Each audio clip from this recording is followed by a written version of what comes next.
welcome to this special conversation. The Modi government has ushered in next generation GST reforms. What will be the impact of these reforms on you and me, the Aam Aadmi, the middle class? What happens to the MSMEs? What is the rationale behind it? What is the calculation? And will the impact be as the government is hoping it will be? To answer all these questions, I am being joined by Union Commerce and Industry Minister, Mr. Piyush Goyal. Mr. Piyush Goyal, appreciate your time here on India Today. How do you assess the impact of these reforms on all those that you're hoping it will be impacting, and how soon will the effect be seen? Well, first of all, I'd like to compliment and thank Prime Minister Narendra Modi for what I believe is the most game-changing and transformational reform we have seen in several decades. This is a Diwali gift which he had promised on 15th August, and as we all know, he always delivers on his promises. On the auspicious occasion of Navratri on 22nd September, when these taxes become applicable, you will see every segment of society, our sisters and daughters, the youth of the country, our farmers, every product that is used by a common man from morning till night, he will feel the impact of lower prices in his life. And I think with the simplification of the laws around GST and procedures and processes and a more rational classification, this is a perfect reform measure which will not only lead to ease of doing business for the producers and people involved in the market, but will also have a significant impact for the ease of living, comfort and joy of the common man. With lower taxes, I think there will be a great buoyancy in tax collection and market demand, and this growing market demand will lead to a virtuous cycle of growth. And I see this as an icing on the cake in an economy which is the world's fastest growing economy, 7.8% last quarter. When you add a big boost to consumer demand, you're actually setting the stage for a long duration of continuous growth and prosperity for the people. 6 months ago, there was income tax cuts for the middle class, which was seen as a huge relief, and now this. What's really the process here? 6 months it has taken for you to arrive here, and then there are much more that is in the pipeline, Mr. Goyal. So what is the government's thinking? If you recall, Prime Minister Modi inherited a broken economy in 2014. We were a fragile 5 economy, weak fundamentals, low foreign exchange reserves, high inflation, low growth, banking sector in the shambles. Our passport had no respect when we went anywhere in the world. He has very systematically over the last 11 years strengthened the macroeconomic fundamentals so that today we have the ability to be able to make such far-reaching and transformational duty cuts in GST and lowering down the income tax to such reasonable levels. This has happened over a long period of sustained, honest government, decisive government, reform-oriented thinking, and a very sensitive government caring for the last man at the bottom of the pyramid. After all, when 25 crore Indians come out of poverty in such a short period of time, after all, when 80 crore people continue to get free rations, even though they may not be in dire poverty today, but as a support measure, when you have more than 60 crore people getting free health care, and at the same time you are supporting medical insurance with zero GST on medical insurance or life insurance today for individuals, when you are supporting the pharma sector with lower cost of medicines or lower cost of medical devices, all of these measures, coupled with greater disposable income in the hands of the middle class, are really reflecting a strong economy, an economy that has come out of the shadows of the Congress rule to become a truly world level economy. We'll be the third largest in 2027 and fast grow from a $4 trillion economy to a $30 trillion economy in our Amrit Kal to Viksit Bharat. And sir, big bang reforms, yes, but your opponents, and I'll quote the former finance minister here, Mr. P. Chidambaram, says that this is coming 8 years too late. Well, I think Mr. P. Chidambaram was such a failed finance minister, which is why he could not bring in GST reform while he was in government. He never was willing to give a 5-year commitment to compensate states for 14% to earn their trust and implement GST. In his time, there used to be a plethora of taxes, duties, levies, nearly 34, 35 taxes. People were fed up with the number of taxes and the cascading effect of multiple taxes. It is Prime Minister Narendra Modi who even the opposition states trusted and who offered 5 years of compensation at a 14% growth rate, not a small percentage. And therefore, we were able to implement GST. When we implemented GST, the cumulative impact of taxes were less than what they were in the Congress regime. Over the years, we have been reducing taxes consistently on a plethora of items of the common man. I remember way back in 2018 also, Prime Minister Modi had reduced taxes on over 100 items. Every GST council he keeps giving relief. This work started quite some time back, and groups of secretaries, groups of ministers, recognizing that now the compensation will no more be required. The period is over, the COVID stress is also over. Prime Minister was very keen that we give a fillip to the economy. We give a massive thrust to consumers' benefit, and the changes that have been done across the board, textiles, furniture, medicines, white goods like air conditioners, two-wheelers, automobiles. I think every section of society stands to benefit from these changes, and it's the right time. Prime Minister Modi is continuously strengthening the economy, and all his steps continue to further empower the people of India.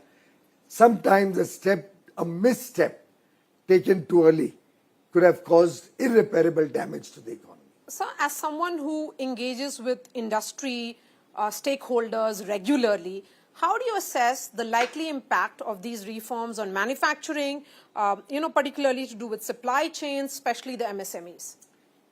See, look at how systematically Prime Minister Modi has implemented his programs. He brought in the PLI schemes, production-linked incentive schemes. Almost 2 lakh crores was given to sectors where we needed to become self-reliant. Like in the pharma industry, he gave support to the key starting materials and APIs. He supported specialty steels. He supported the manufacture of white goods like air conditioners and LED lights. He supported the manufacturing of renewable energy equipment like solar equipment or equipment for producing semiconductors in India. He has very carefully crafted the economy into a direction that we can become stronger and more resilient in our supply chains. And now with these GST cuts, a GST massive cut earlier would have helped only the imported goods. Now with Indian domestic manufacturing rising, with more and more private sector and public sector investments supporting Indian manufacturing, Swadeshi manufacturing, this is the right time to support them with lower taxes. This will have a huge impact on our supply chains, help us create more resilient supply chains locally. For example, the tax on trucks has come down from 28% to 18%. This will give a big boost with lower logistics costs to the movement of goods and have an overarching impact to strengthen our supply chains as well as reduce the cost of logistics and the cost of the final product. Simultaneously, the Jan Vishwas bill has come out. We are continuously decriminalizing laws, removing obsolete laws, reducing compliance burden, making it simpler to comply with process and procedure in the government, removing the interference of government and government officials in the lives of common man and businesses. This process was started in 2014 and continues to happen and now is getting accelerated so that ease of doing business leads to ease of living for every citizen of India. Mr. Goyal, GST Council is about centre and the states coming together. That is the construct of this body. How much of credit would you be sharing with states and particularly the opposition ruled states who are now saying that we have been telling the government to take some steps and they have gone ahead and done so? Well, then why are they opposing it after the meeting got over? I have heard a lot of negative comments by the Chief Minister and the government of Karnataka. Why are they doing such double standards? I think over the years, there have been so many occasions when we have tried to reduce taxes where opposition-ruled finance ministers in the GST Council have not helped us to create a consensus. The opposition speaks with forked tongue. I think the opposition has not really behaved responsibly in several meetings of the GST Council. Even in this meeting, there was an effort to derail this massive transformational reduction in taxes until 2 or 3 states got isolated and had to join the consensus. I think Prime Minister Narendra Modi has consistently looked at what is good for the people of India, what is good for the economy of India, what is good for the growth of India, what is good for the long-term development of India. The opposition has benefited significantly from the GST and we are happy. The states ruled by the opposition should also get higher revenues. I do hope they will bring in greater transparency and honesty in their working so that the fruits of growth and buoyancy that lower taxes will bring will also accrue to their states as much as they are accruing to the country as a whole. As someone who's helming the trade talks with the United States, how much of these reforms do you think will help cushion the Indian industry, the country and the Indian economy vis-a-vis the tariffs which have been imposed? I think the two are not hyphenated. The two are separate issues. We are dealing with trade negotiations on another track, but the effort to give a boost to consumer demand, to give a benefit to the women of the country, to the youth of the country, to the farmers, to MSMEs, that effort is getting a big impetus with yesterday's GST reform measures, both in terms of process simplification, rate rationalization, and massive reduction in rates in almost items across the spectrum of daily use of the common man. So the India-US relationship has been carefully crafted and it's been a relationship of 25 years. There has been, a measured, cautious, careful response from India every time belligerence has been displayed by the White House. Do you see the trade talks moving in the right direction? Well, I think we've had very good relations for far beyond 25 years. The US and India have been friends and allies for decades and decades so far. But it has had its moments. For example, if you recall when we did the nuclear tests in 1998, the United States had put sanctions on India. We were able to weather that storm. There will be occasions when there may be certain blips in the relationship, but I think it's a very, very consequential, very strong relationship. It can weather many storms and will continue to be a very strategic friendship, a very important relationship. We'll continue to grow together. We'll continue to have a lot of business to do together. As someone who is involved in the trade talks, I'm saying it again because you were responsible for the trade deal with the United Kingdom. You're hoping with the European Union soon. Are you looking for fresh markets because of these tensions? Well, I think every relationship stands on its own legs. our relationships with the United States and our discussions with them continue as before. At the same time, we have already been talking to so many regions across the world. After all, we finalized free trade agreements with Mauritius, with UAE, with Australia, with the four-nation EFTA group, Switzerland, Liechtenstein, Norway and Iceland, with the United Kingdom. We have almost come to final terms with Oman. We have finalized the terms of reference with Eurasia. We have been negotiating with the European Union 27-nation bloc for the last 3.5 years and making rapid progress. The Commerce Secretary was in Brussels Monday, Tuesday. Their teams are here next Monday and we have the next round of negotiations. My counterpart, Trade Commissioner Marosh, is visiting Delhi on 11th and will be here for 3 days. So there's progress on multifarious relationships. The Singapore Prime Minister is in India today. The German Foreign Minister, with whom we all had extensive discussions, was here last 2 days. So there's a lot happening across the world. The UAE Trade Minister was in Mumbai on Friday and Saturday. Okay. So there's so much happening and each relationship has its own strength and stands on its own feet. Let me wrap up this conversation, Mr. Goyal, with the thought that I have.